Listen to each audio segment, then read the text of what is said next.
Қазір аспаптармен танысамыз, музыканың түрін, музыкалық көркемдеу құралдарын анықтаймыз. Ендеше бүгін біз сіздермен балалар түркі халықтарының атауын мына түркізге тауып жазып көрейік.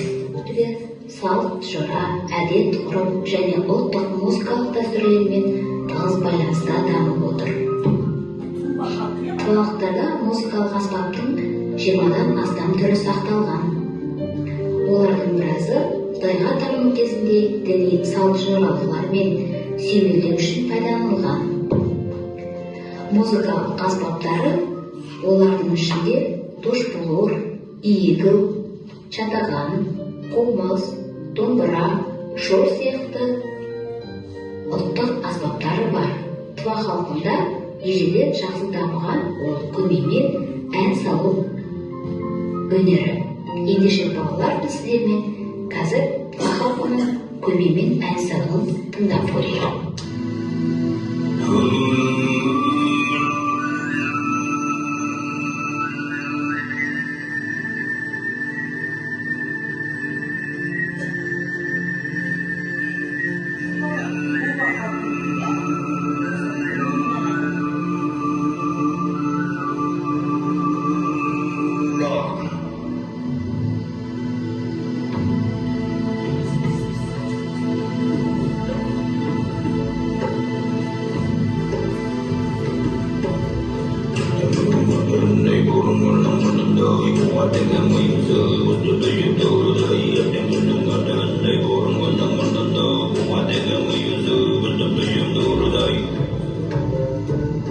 Хакас халқының музыкалық дәстүрі.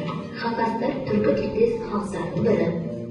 Тыва халқының музыка мәдениетімен туыстас болып келеді. Хакастарда әртүрлі жанрдағы фольклорлық шығармалар, мифтік аңыз әңгімелер, ертегілер, батырлық тарихи жырлар жақсы сақталған. Хакас халқының музыкалық аспаптары ол ақ, қобыз, дур, орба, чатқан. Енді осы ұлттық аспаптарының орындауындағы халық музыкасын тыңдап көрейік.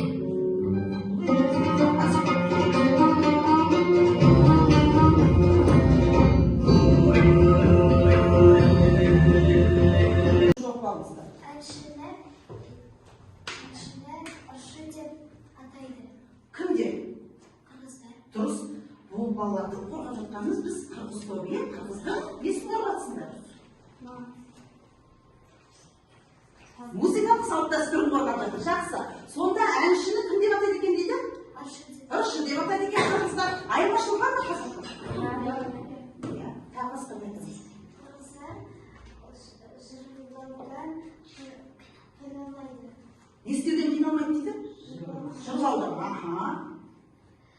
Қырғыздар манас айтты жырдың айналасына бүкіл қырғыз халқының жырлары шоғырланған.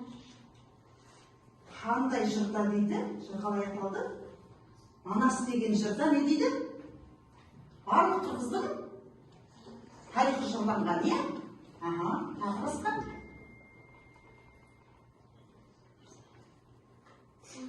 Болды ма? Топтың қосары бар ма? Қырғыз халқының музыкасы туралы. Жаңа әншісін ыршы деп атайды екен дейді. Жыршысын кім деп атады?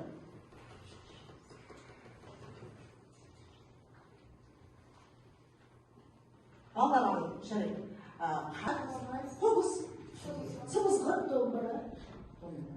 домбырасы киелі өзімізге бәріміздің нақты білетініміз. Сосын жетіген, қыл қобыз, шаң қобыз жетіп жатыр.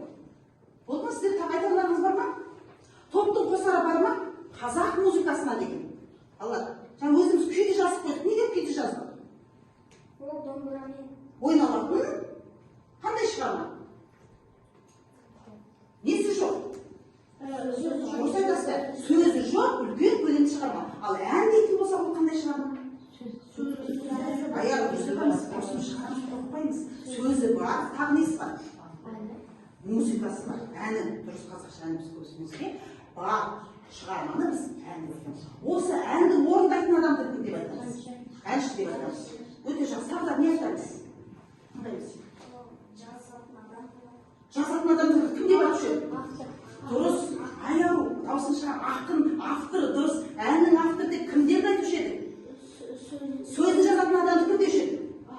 Ақын, дұрыс. Сосын ән жазатынды? Ән жазатын.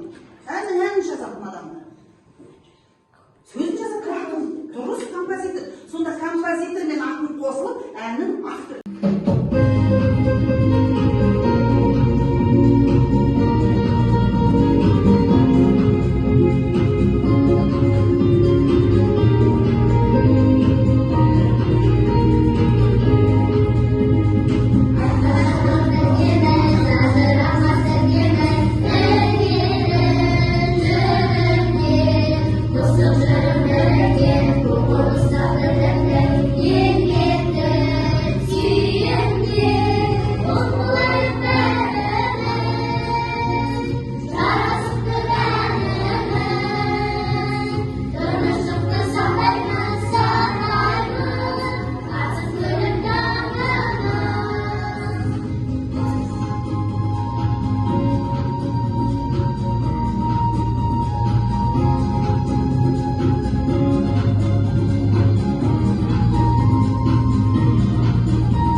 Өте жақсы. Ол елде қай елдерге ұқсас екен және қай елдерге жататын елдер екен? Жалпы керемет түркі халықтары жатады. Түркі халқы қазақ халқымен дос екен. Өте жақсы. Осылардың бәрін іздеген өлеңдер. Әнді үйреніп